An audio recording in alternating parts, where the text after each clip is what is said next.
I want to invite next up Abi Ferrin, who's the founder of my favorite company, Moonrising.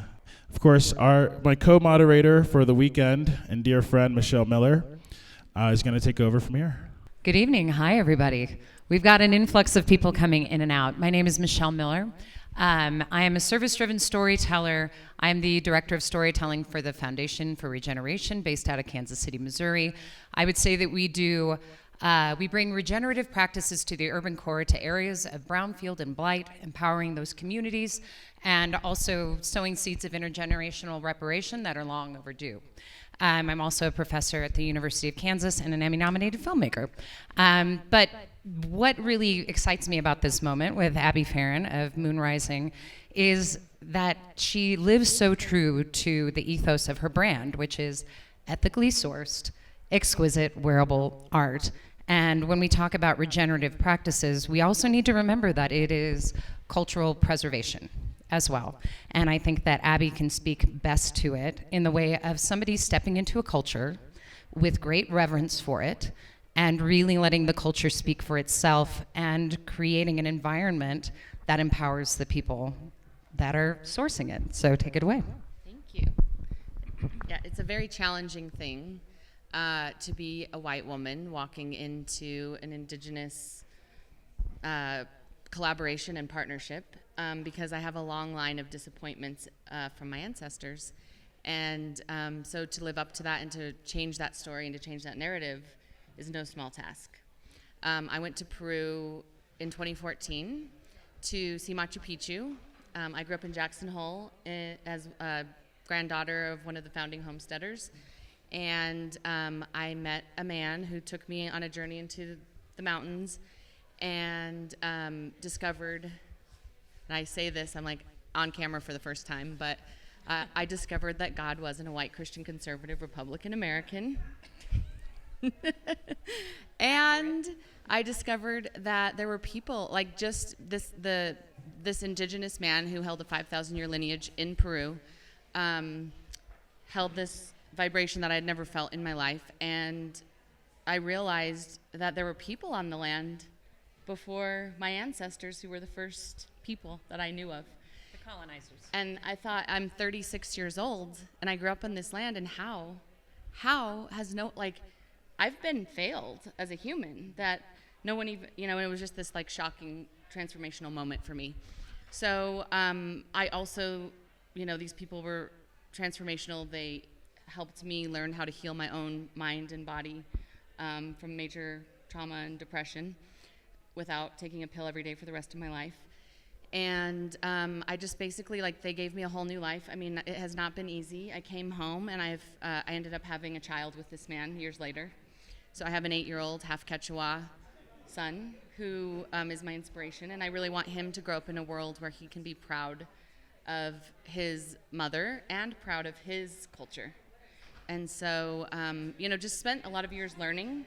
I realized I had a lot to unlearn. I had a lot to unprogram. And then, just going and studying with them, they took me in as part of the family. And in the process, I learned that the Quechua are one of the last unbroken tribes left in the world. I mean, there's a very small amount and ever shrinking globally, but the Quechua have kept their original wisdom and culture through the stories that were told in the weavings. They're not a handwritten language. So their whole culture, stories, cosmology, wisdom is documented in these weavings, and then it was translated through their lullabies when the Spanish came over. They were able to keep all the wisdom, all the stories alive. The Keros went up to the mountains and hid. And so they don't have they have the total remembrance, and they still hold this remembrance that they can share with anybody. I mean, it doesn't matter who you are, what you come from. This information is available and alive on the planet. So these weavings are a living prayer. I have a full partnership with the tribe. We've this past year. So basically, the way that we've set up the business model, and it's a work in progress. I've been bootstrapping this myself, but it's a one third model. So 1/3 is used for growing the business, marketing, building. and sales. 1/3 is used for business operations in America, and 1/3 goes to the tribe. So it's not like a 5% profit share. We all know that some years are not profitable. It's a full partnership. We've set up an association with the tribe, and they are the owners of the designs. So that's been trademarked in their name, their association. I'm the distributor, but at any point they decided they wanted a different distributor, and I'm not doing my job. They can vote me out. Wow. I don't imagine that happening, but it's that not that kind of I'm going to come over and take you over and tell you what to do. I work for you, and I'm here in Sundance sending them videos, and they don't understand our culture. They're up in the mountains cooking their potatoes on a fire, literal fire, and you guys are crazy. You dress your dogs, and you could let your children get shot in schools. And they say that to me. They're like, we don't understand you. We don't understand your culture, and we're sending our prayers and we're praying for you. So the way that they're set up, the way they operate, there's a lot of beauty, and I think it's this really cool opportunity that I have to translate this information to the West, and then also that modernization and technology isn't bad. It's just, what are we doing with it? It's not in charge of us. We need to remember and be making these decisions with wisdom and zoom out of being Democrat or Republican or red or blue, or there's a bigger picture. We're humans, and we all have children, and we all have objectives to continue in this planet in harmony, and how do we do that? So that's what I learned from them, that was possible. And then as a result of my relationship with them, I have stepped into partnerships with beautiful indigenous, there's still some beautiful indigenous wisdom keepers here in North America. And they've taken me in, they teach me, and I have a partner with Chief Marvin Swallow, whose grandfather, my grandfather, took the land from in Jackson Hole. So there's a lot of, that's what I call redemption, and there's a lot of work to be done, and it's not easy. But I do enjoy the disruption that I'm creating, and it's been very uncomfortable in my family unit. And I've definitely got a chance to see the challenges, but I'm just excited to be here. If you guys have a chance, we have the capes, and they're all over. But there's capes you can try on and feel what it feels like to wear the prayer. It's a different vibration and frequency. And if you have any questions, just come find me, and I can go through. We've funded an anthropological study, which is ongoing with my son's Quechua grandma, who goes into the village, and then her niece documents the stories by the fire of what this cosmology represents. So anyways, thank you all. Appreciate the moment. I got a minute to ask you another question, too. You do.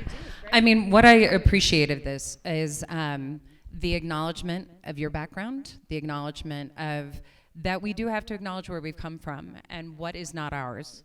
And what is not our story to tell, but is our story to amplify, which is where we toe the line between appropriation and appreciation, and empowerment instead of power over.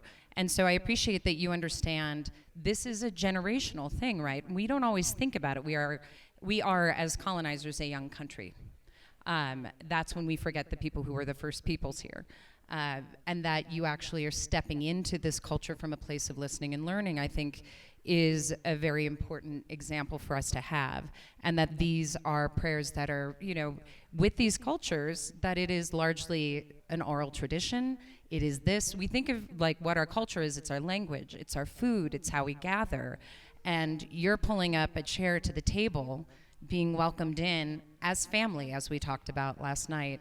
And that's incredibly important. I'd love to talk to you about how you first started working with people who were trafficked as well, which I think is also very important for you to touch upon before we wrap up.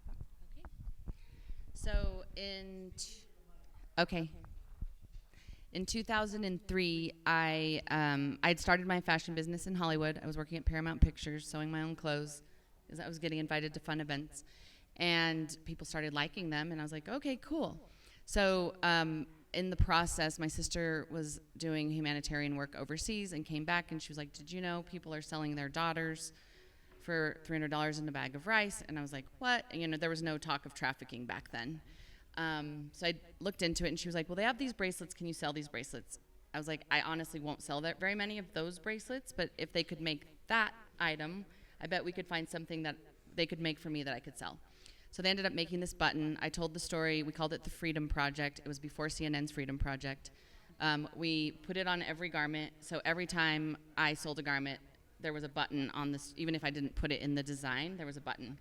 And we ended up getting distributed in every Nordstrom nationwide. I got to go back and see the houses that the buttons built. I got to go back and see the dignity. We created vocational training programs and programs that gave the women financial literacy, and then they would vest into ownership of the Freedom Facility. So as they became owners of this Freedom Facility, they could also buy their own land. So we went from seeing these women who had been trafficked, and I was amazed at the resiliency of the human spirit when given an opportunity. I thought it would take like 10 years to get a product that could be sellable from the facilities. It took 6 months before they were sewing at the same quality as my veteran seamstresses in Dallas. And so, yeah, I really, for me, after 20 years of working in these initiatives and having incredible success, I studied Dr. Muhammad Yunus's book, Banker to the Poor, and watching what he's done in Bangladesh. He's now the prime minister. I see solutionism. I know how it is, as Bridget was talking about, on the local level, on the very hyper-localized level of empowering women in rural communities. And that goes to empowering me in my community, empowering all these women in this room to be in their power as sovereign, nourishing, nurturing members of the household. And that's a very, it's not a thing about like, I'm a woman, so no man. It's like the man is an important role of this harmonious balance of letting and watching the way that the women, when given that power in their communities, they feed their children, they educate their children, they make sure that the hearth is lit and that the food is on the table. And that's just the bottom line of what women are. So loving the opportunity to then, circling back to the indigenous, of seeing that the indigenous have a lot of answers. And if there's a way we can tie all this together, I think it's a beautiful future. And I love that you mentioned the solution-driven thing. We have like 1 minute left here. Because it is regenerative. And how you source things when you talk about ethically sourced. Much of what we're seeing with regenerative practices, which you see in Common Ground and Kiss the Ground, is if we get back to indigenous practices, the earliest things, it's actually the very best. So just quickly, how do you source the material? And what are you using for your textiles?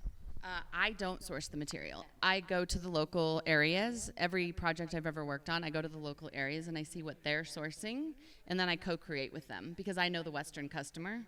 So I say, what do you have? This is alpaca. They herd their own alpaca, they shear them, they hand spin the wool.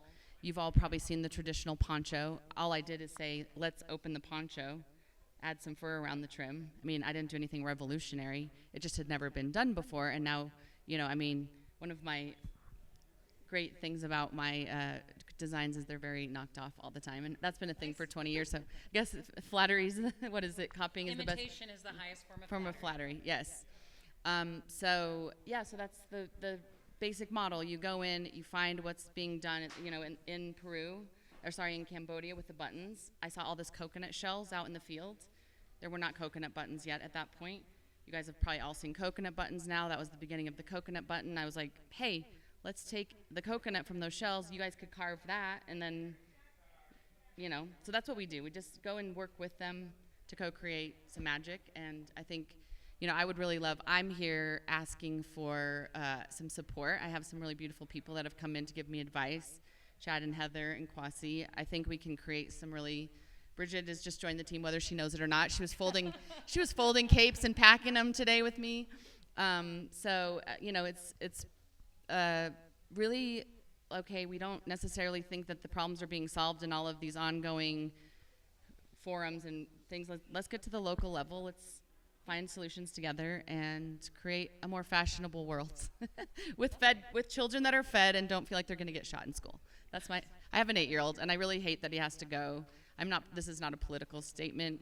I think it's a human statement. I hate that he has to have shooting drills and he comes home with trauma in his body because he feels like he might have gotten shot that day because they make them go through that experience. So those are just some things that I look around and go, where are the leaders in the room? Where are the leaders in this country? And why do we get so busy fighting when these problems are all of our problems? So let's just all come together and figure it out. Lovely. Yeah. Beautiful. Thank you, Abby. Bravo. Please check out Moonrise, all of her beautiful wares over there, and wrap yourself up in it. It is actually a spine-tingling experience, and I am not lying about that. I am not given to hyperbole. So again, thank you so much, and I'm so glad that Kwasi brought you here. Thanks.